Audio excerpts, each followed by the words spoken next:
আসসালামু আলাইকুম এভরিওয়ান। তো আজকে আরও একটি ব্লগ নিয়ে আপনাদের মাঝে আমি চলে আসলাম। আশা করি আপনারা সবাই ভালো আছেন। আসলে ভিডিওটা আমার অনেক আগের করা, কিন্তু সময় পাই না বলে ভিডিও ঠিকমতো আপলোড দিতে পারি না। তো আমি আসলেই এখন চাচ্ছিলাম যে আমার চ্যানেলটাতে আমি আমার যেগুলো ভিডিও আছে ওইগুলো আপলোড দেওয়ার জন্য। তো এই জন্যই আজকের এই ভিডিওটা আপনাদের মাঝে আপলোড দিচ্ছি এতদিন পরে। তো আসলে ভিডিওটার প্রায় 1 বছর হয়ে গেছে, গত ঈদের ভিডিও। তো আমরা গিয়েছিলাম উম্মুল-কুইন জুতে। তো আপনারা দেখতে পারতেছেন যে উম্মুল-কুইন জুতে ওই সময়টা কী পরিমাণ ভিড় আসিল। যদিও ওই সময় ভিড় আসিল, এখন যদি আপনারা যান তাহলে ভিড় হবে না।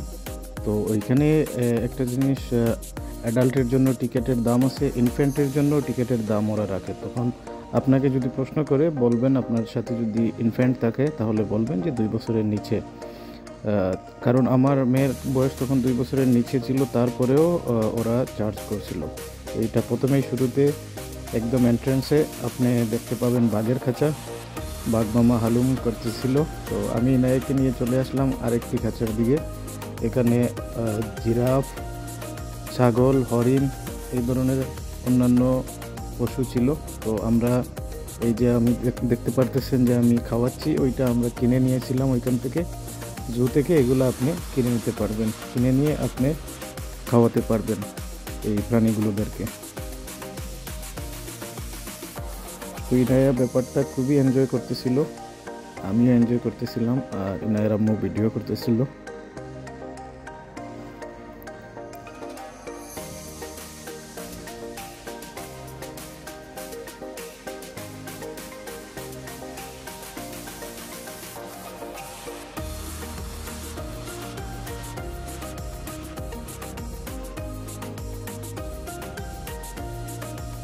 তারপর আমি ইনায়াকেও দিলাম একটা ঘাস, চেষ্টা করলাম দেখি ও ভয় পায় কিনা।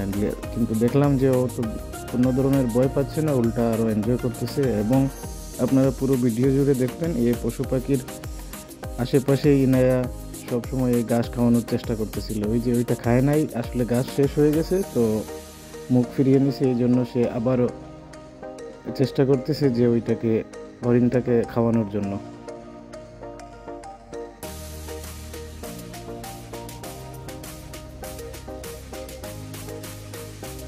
তো আমরা অনেকক্ষণ এইখানে ছিলাম, যা পুরো ভিডিওতে দেখানো যাবে না। পরবর্তীতে আমি জিরাফকেও খাওয়ানোর ট্রাই করছি, কিন্তু জিরাফ আমার থেকে খায় নাই, কেন জানি, ব্যাড লাক।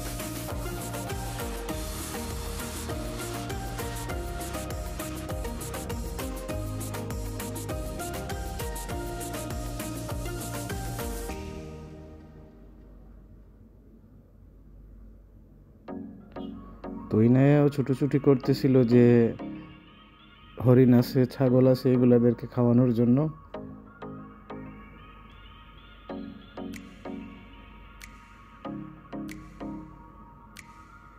অবশেষে একটা হরিণ এসে খাওয়ার চেষ্টা করলো, কিন্তু খেলো না।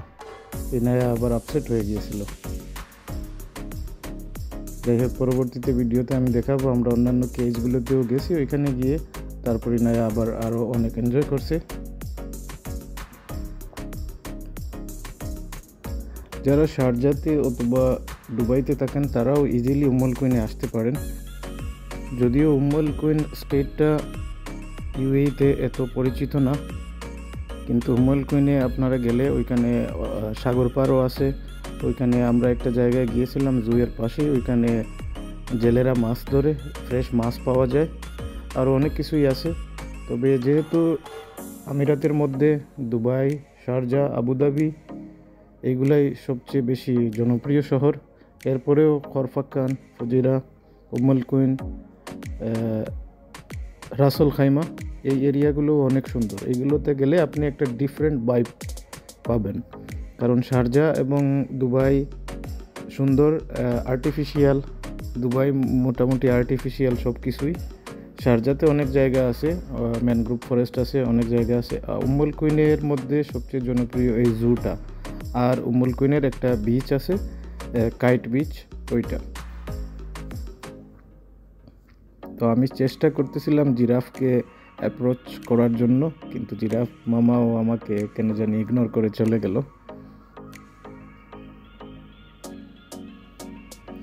যাই হোক, আমরা কয়েকবার ট্রাই করতেছিলাম অন্যদিকে যাওয়ার জন্য, কিন্তু ইনায়া ওইখান থেকে সরতেছিল না। ও শুধু চেষ্টা করেই যাচ্ছে কিভাবে ছাগলকে আরও ফিড করা যায়। একটা ব্যাপার লক্ষ্য করলাম যে ওইখানে বাচ্চারা খুবই এনজয় করতেছিল উম্মুল কুইনের জুতে। বিশেষ করে বাচ্চারা আমিরাতে বিশেষ কোনো জায়গায় এত বেশি যাওয়া হয় না, কারণ হচ্ছে কি এখানে তো বেশিরভাগ জিনিসই আগেই বললাম আর্টিফিশিয়াল, এই যে আর্টিফিশিয়ালভাবে পার্ক বানানো এরকম আছে। কিন্তু এটা একটা ডিফারেন্ট অ্যাক্টিভিটিস, জুতে যাওয়া ওদের জন্য একটা ডিফারেন্ট এক্সপেরিয়েন্স। আমি দেখলাম বাচ্চারা যারাই এসেছে সবাই খুবই এনজয় করতেছে।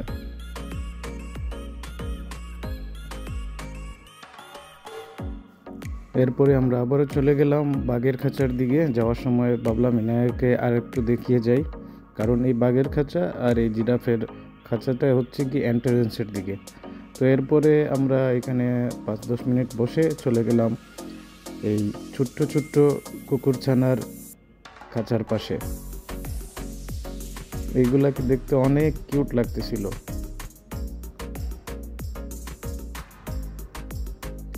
এইটা অবশ্য আমরা বলতে পারি যে উম্মুল কুইনে অনেক এনজয় করছি, কারণ ইনায়া নানান পশু পাখি দেখতেছিল। এই যে আমরা আবার চলে আসছিলাম ভাল্লুকের খাঁচা। তবে ভাল্লুকের খাঁচার দিকে একটা সমস্যা হচ্ছিল, অনেক দুর্গন্ধ আসতেছিল। তারপরে এই সিল্কি মুরগের খাঁচার দিকে চলে আসলাম।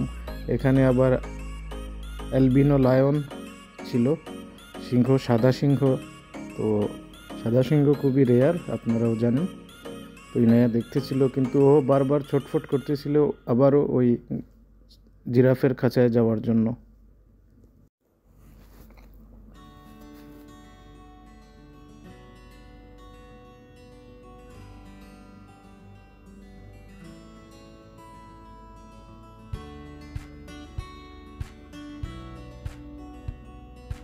ইনায়াকে আমি বলতেছিলাম হালুম সাউন্ড করো, তো ও পারতেছিল না।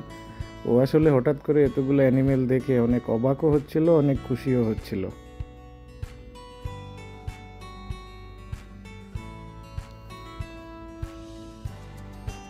এরপরে চলে আসলাম আমরা, এটা কোন প্রজাতির বানর আমি সঠিক বলতে পারবো না, বানরের খাঁচায়। আমার একটু ভয় লাগতেছিল এনায়াকে দিয়ে ফিড করানোর জন্য, কারণ বানররা অনেক দুষ্টু হয়, বাট এটা অনেক জেন্টেল ছিল। আমি একটু দুষ্টুমি করতেছিলাম, কিন্তু বানরটা পরে একটু রাগ হয়ে যায় দুষ্টুমি করায়, তখন আমি আর এখান থেকে চলে যাই।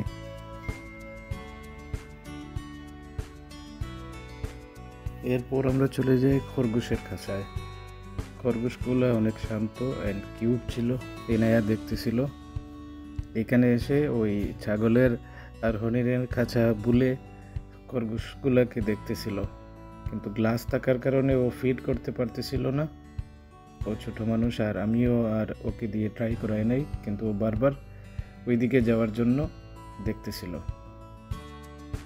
তারপর আমরা পাশেই যে অ্যালবিনো সিংহর খাঁচা ছিল ওইটাতে আমরা চলে যাই। ওইখানে একজন আরবি, ওইখানের লোকাল বা স্টাফ হতে পারে, সে সিংহের বাচ্চাগুলোকে মুরগির মাংস এইগুলা দিচ্ছিল, আর ওরা খুবই এনজয় করে ওদের খাবারগুলো খাচ্ছিল।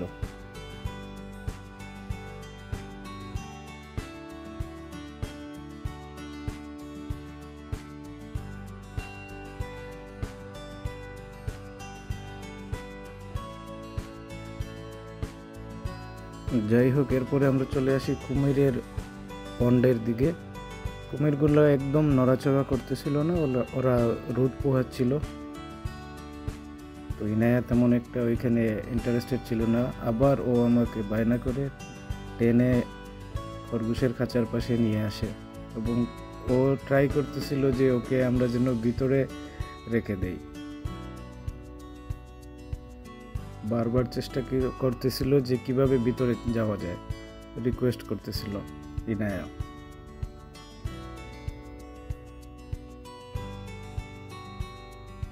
আর খরগোশগুলোও দেখতে অনেক কিউট, অনেকগুলা খরগোশ ছিল ওইখানে।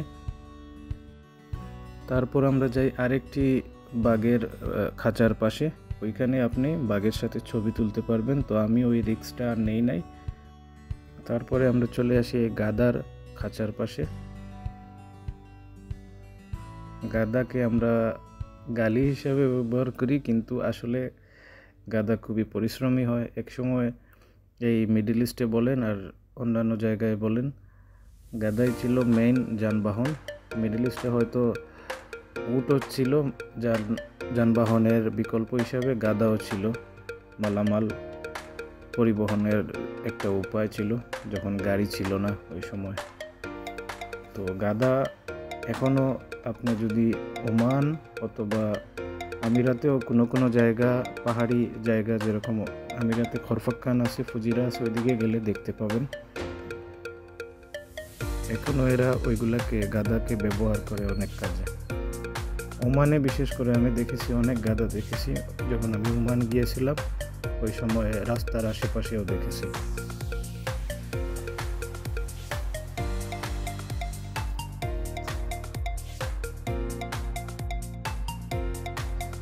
এরপরে আমরা চলে আসি বনের রাজা সিংহ দেখতে। সিংহকে দেখে মনে হচ্ছিল না যে সে খুব একটা খুশি, তাকে আমরা দেখতে এসেছি। সিংহ মামা শুধু এদিক এদিক পায়চারি করতেছিল।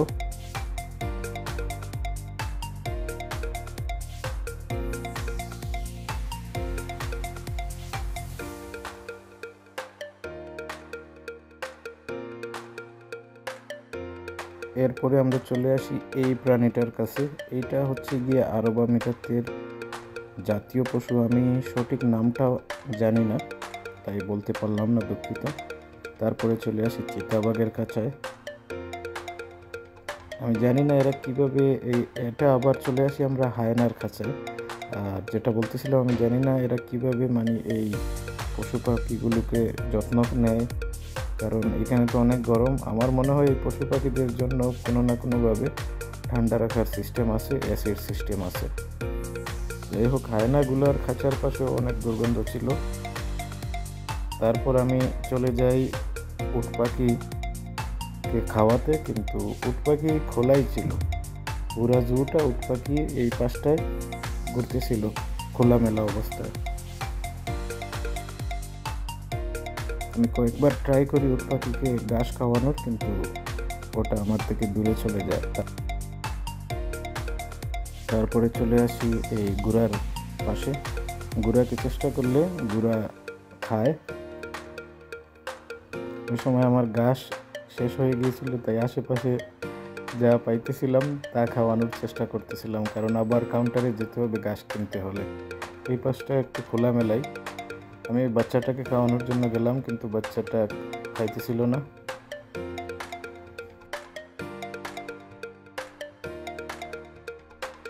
এরপরে অন্য পাশটায় চলে গেলাম। এই পাশে কচ্ছপ দেখতে পেলাম, ছোটো মাঝারি অনেক বড় সাইজেরও কচ্ছপ ছিল এখানে, বিভিন্ন প্রজাতির।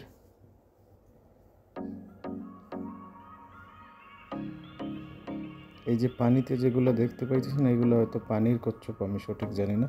আর এই যে এগুলো বিশাল আকৃতির দেখতে পাইতেছেন, এগুলোর এক একটার বয়স কিন্তু অনেক, আই থিঙ্ক 100 ইয়ার্সের মতন। এগুলো তেমন একটা নড়াচড়া করে না।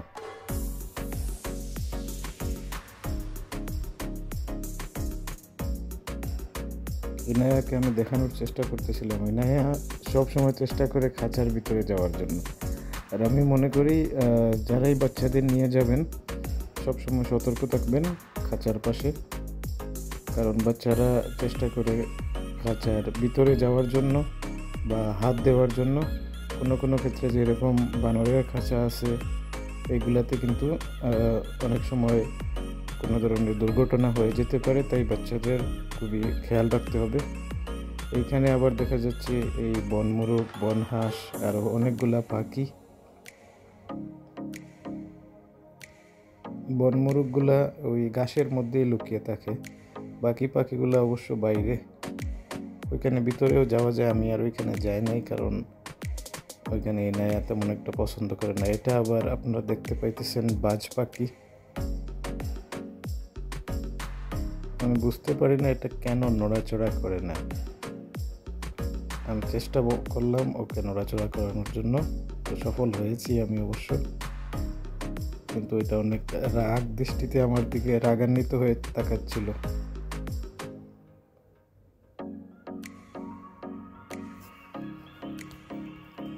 তারপরে সবচেয়ে ফানি পার্ট, এই হনুমানগুলোর পাশে চলে আসি। এইগুলা অনেক খেলা করতে পছন্দ করে এবং ওদেরকে খাবার দিলে ওরা অনেক খুশি হয়। তো আমি দিচ্ছিলাম, আমার সাথে খাবার এনেছিলাম, ওইটা দিচ্ছিলাম ওদেরকে। তবে অবশ্যই আপনি পারমিশন নিয়ে নেবেন এদেরকে খাবার দেওয়ার জন্য, কারণ অনেক সময় অনেক জায়গায় খাবার দেওয়া নিষেধও আছে। তো আমি জিজ্ঞেস করে নিয়েছিলাম, ওইখানে যে আছে লোক, ওকে বলছিলাম যে আমি কি খাবারগুলো দিতে পারি। ও বললো দেন, সমস্যা নেই। তখনই আমি দিলাম। এই খাঁচাটা বিশেষ করে আমি নিজেও অনেক এনজয় করেছি। এরা অনেক প্লেফুল ছিল। আমি ইশারা করে নিচে নামার জন্য বলছি, নিচেও আসছে, উপরে দিলে উপরেও আসে। এরা মানে অনেক এনজয় করেছি এই খাঁচার পাশে এসে। আর আমি আন্তরিকভাবে দুঃখিত, কারণ আমি আসলে নিয়মিত ব্লগ করি না। এখন থেকে চেষ্টা করবো। এই জন্য আমার ভয়েস ওভারে অনেক সময় সুন্দরভাবে হয়তো আমি ভয়েস দিতে পারতেছি না, এই জন্য আমি খুবই আন্তরিকভাবে দুঃখিত। আর এই পাশটায় হচ্ছে গিয়ে একটা বসার জায়গা, একটু রেস্ট এরিয়া, কারণ এই জুটা অনেক বড়। এই পাশটায় আপনার হাঁস আছে, রাজহাঁস আছে, এগুলা আছে। এগুলাকেও আপনি খাবার দিতে পারবেন। তাও ওইটাই বলতেছি যে আপনি খাবার দিতে চাইলে অবশ্যই আগে জিজ্ঞেস করে নেবেন। অনেক জুতে অনেক নিয়ম কানুন আছে, তো এইখানে আমাকে মানা করে নাই খাবার দেওয়ার জন্য, তো এই জন্যই আমি দিয়েছি। তবে লাজিম আপনি পারমিশন নিয়ে নেবেন। যাই হোক, এই পাশটা অনেক সুন্দর। ওই পাশটা ওই যে ছোটো ছোটো ঘরগুলো দেখতে পারতেছেন, ওইখানে কিন্তু পোষা পাখি আছে, আরও অনেক কিছু আছে, আমি পরবর্তীতে নিয়ে যাব। এই পাশটায় এই যে পশুগুলো, ওইগুলোর নাম আমার সঠিক মনে হইতেছে না।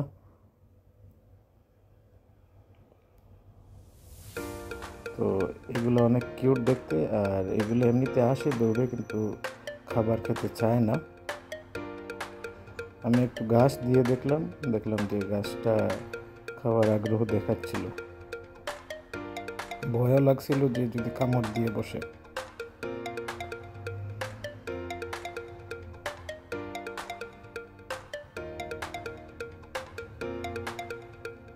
এই পাশটা আরেকটা কিউট ছোট বানর ছিল, অনেক ছোট। এটা সবচেয়ে ছোট বানর।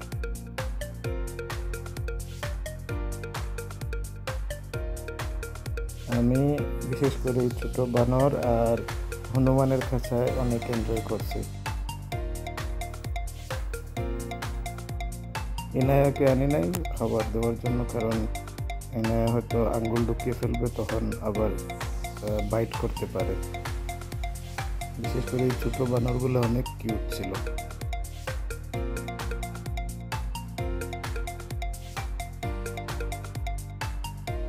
কিছুক্ষণ পরে আবার চলে আসি ছাগলের খাঁচার পাশে, কারণ ইনায়া বোর হয়ে যাচ্ছিল অন্যান্য পশু পাখি দেখে।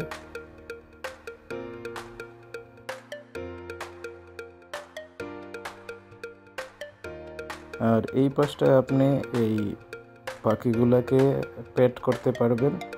এগুলা ট্যাম করা পাখি, তো কিন্তু এগুলো অনেক জোরে চিল্লাচিল্লি করে। আপনি হাতে নিয়ে ছবি উঠাতে পারবেন ফ্রি অফ কস্ট। এটার জন্য আপনাকে কোনো টাকা দিতে হবে না, যদিও অন্যান্য জুতে এটার জন্য টাকা দিতে হয় ছবি উঠানোর জন্য।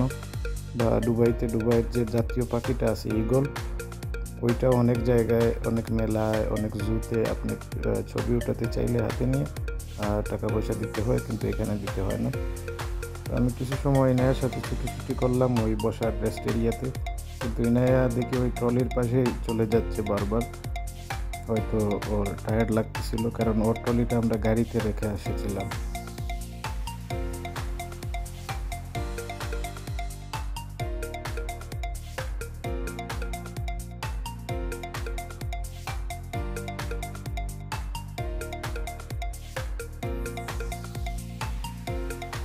তো আমরা অনেকক্ষণ ছুটাছুটি করলাম, কিছুটা সময় এখানে রেস্ট করলাম, তারপর চলে গেলাম আমরা একটা গুহার মতো জায়গা আছে ওইখানে, খুবই ইন্টারেস্টিং একটা জায়গা। ওইখানে গিয়ে কিছু সময় ঘোরাফেরা করলাম, অনেকগুলো ছবি উঠালাম ওইখানে। আমি আপনাদেরকে দেখাবো ভিতরটা।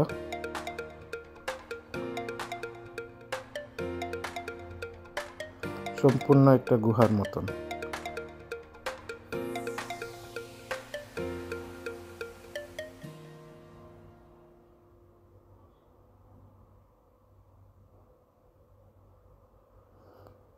আমি কয়েকটা ছবি তুলে নিলাম, কারণ জায়গাটা আমার কাছে অনেক সুন্দর এবং ইন্টারেস্টিং লাগতেছিল।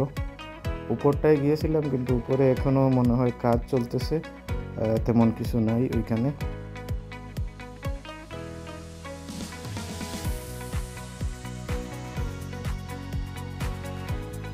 এই পাশটাও অনেকটা খালি, ওই উট পাখি, ইমু পাখি এইগুলো ওইখানে ঘুরতেছিল। তো এই পাশটায় আমার মনে হয় আরও কাজ চলবে, আগামীতে আরও প্রাণী নিয়ে আসবে ওরা। তো আজকের মতো আপনাদের কাছ থেকে বিদায় নিয়ে নিচ্ছি। দেখা হবে আরও কোনো একটা ইন্টারেস্টিং ব্লগে, কোনো একটা নতুন জায়গায়। তো আবারও আমি বলে নিতে চাই যে আমি কোনো প্রফেশনাল ইউটিউবার না বা ব্লগার না, এই জন্য আমার ভয়েস ওভারে হয়তো কথাগুলা এদিক থেকে ওদিকে চলে যায়। আগামীতে হয়তো প্র্যাকটিসের সাথে সাথে এটারও উন্নতি হবে, ভিডিওর কোয়ালিটিও উন্নতি হবে, এডিটিংয়ের কোয়ালিটিও উন্নতি হবে। আমার জন্য দোয়া করবেন, আর আপনারা ভালো থাকবেন, সুস্থ থাকবেন। আসসালামু আলাইকুম।